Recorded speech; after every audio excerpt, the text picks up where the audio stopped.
ఒకప్పుడు రాజకీయాలు ఎలా ఉండేదంటే ఎన్నికలు వచ్చిన 3 నెలలు దెబ్బలాడేవాళ్ళం, మాట్లాడుకునేవాళ్ళం. మళ్ళీ 4 సంవత్సరాలు 9 నెలలు కలిసికట్టుగా ముందరికెళ్ళేవాళ్ళం.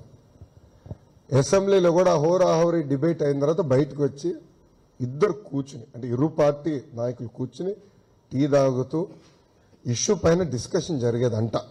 నాకు తెలియదు, పెద్దలు చెప్తే నేను వింటున్నాను. ఎందుకంటే ఆ సభలో నేను ఎప్పుడు లేను, అలాంటి సభలో నేను ఎప్పుడు లేను. ఈరోజు ఎలాంటి వాళ్ళండి మంత్రులైంది? ఎలాంటి వాళ్ళకి టికెట్లు వస్తున్నాయి?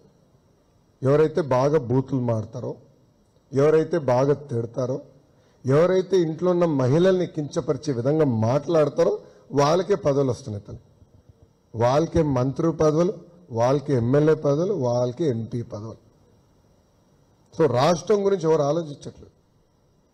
సో సమాజంలో ఏ మార్పు మనందరం ఆశిస్తున్నామో అది మనతో మొదలవుతుందండి, మన ఇంట్లో మొదలవుతుంది. మీరు చెప్పింది చాలా వ్యాలిడ్ పాయింట్. కలిసికట్టుగా మనందరం మన రాష్ట్రాన్ని అభివృద్ధి చేసుకోవాలి, మన రాష్ట్రానికి సంక్షేమ వనరులు అందించాలి. ఇప్పుడు మళ్ళీ మొదలుపెట్టారు కదా, ఎప్పుడో జరిగిన ఒక మర్డర్కి, బాబు గారికి ఎలాంటి సంబంధం లేని ఒక మర్డర్కి తీసుకొచ్చి ఇప్పుడు బాబు గారిని ఇరికిస్తున్నారు.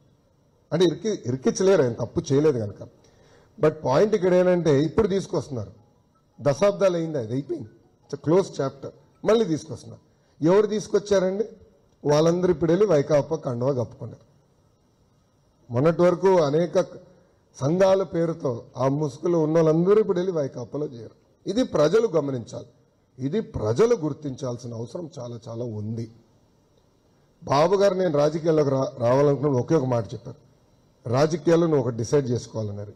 ఏంటని అడిగినప్పుడు, కత్తితో బతికేవాడు కత్తితోనే చేస్తాడు. ఆ రాజకీయాలు నేను ఎప్పుడు ప్రోత్సహించలేదు, అది నా రాజకీయం కాదు అని చెప్పారు.